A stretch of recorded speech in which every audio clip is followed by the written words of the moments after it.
facing the police every single day. 10 exclusive new developments in our investigation of these field drug testing kits. We've been looking into these kits for 3 months now, how they work, how police use them, how innocent people can wind up in jail. Tonight at 10, Fox 13's Gloria Gomez takes us inside a lab where top scientists put these kits to the test. And these are experiments you've got to see to believe. This military officer from Tampa Bay did not break the law. Neither did this birdwatcher or this mechanic who raises chickens. But police arrested all three of them on drug charges based on the false results with the NARC-2 and narco pouch field drug tests. Lab results cleared them months later, and the state dropped the charges, but they all say it messed up their lives. We are guilty until proven innocent. Dr. Omar Bagaza agrees. I think it's totally unjust. It's awful. Dr. Bagaza is a top research scientist at Claflin University in Orangeburg, South Carolina. This is the very sophisticated machine. His lab is recognized by the International Association of Chiefs of Police for forensic science excellence.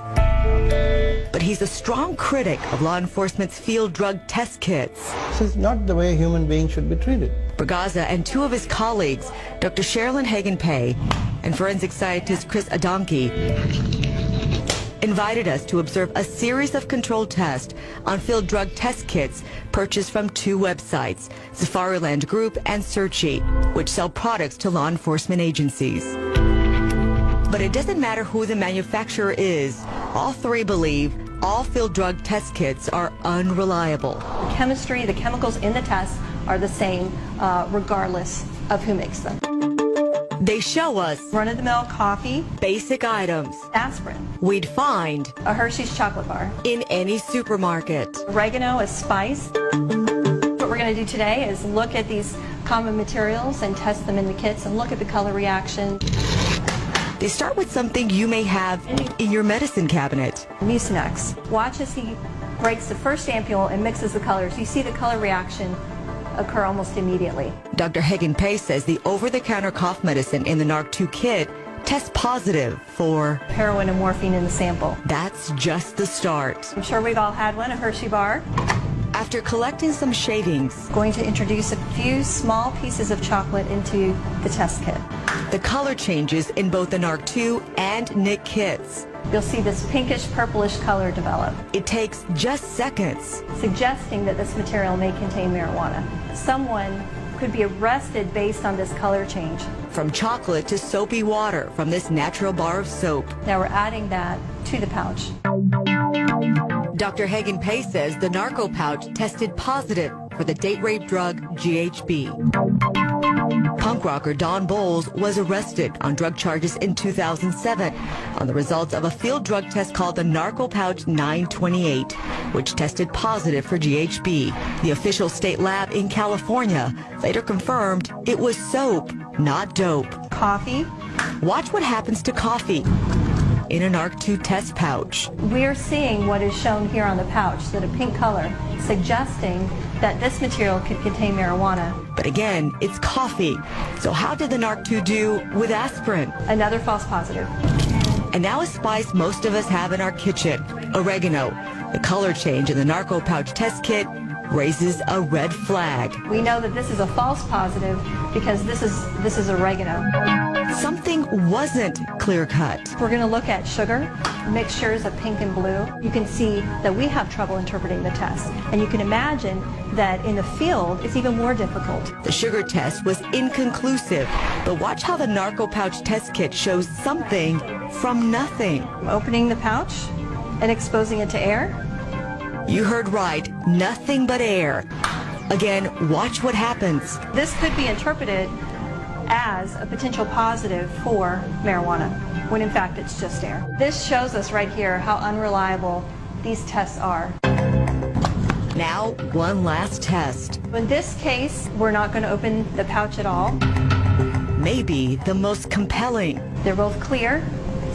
There's no color in there presently. The narco pouch test kit was never opened. There's nothing in it. Yet, indicating that a material is marijuana when in fact it's not. There's no substance in there at all, and yet it turned orange.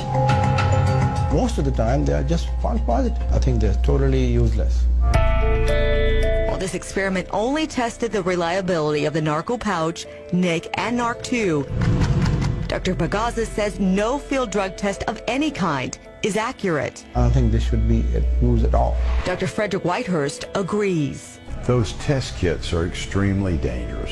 Whitehurst was an FBI forensic scientist for 16 years. I have a doctorate in chemistry. I have no confidence at all in those test kits. He's researched field drug tests for more than a year. The folks that make that are impinging on the freedom of people in this country. We're not making tires. We're not making bubble gum that tastes bad. We are putting people, human beings, in cages with those things. This military officer knows all too well what can happen. But it puts a shadow over people who are wondering, maybe this person has done this. He waited nearly 5 months for the state crime lab to clear his name. Injustice pretty much sum it up just about perfectly.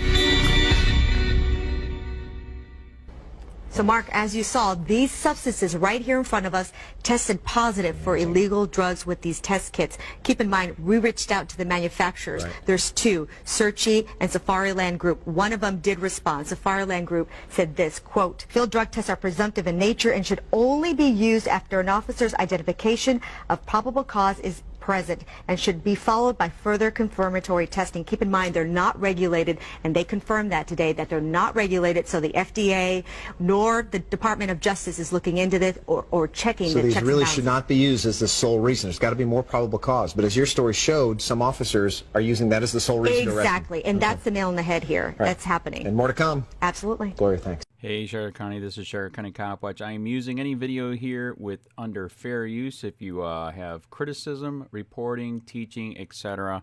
And please donate. I do not make money from YouTube, and there are different ways to donate in the video links. Thanks.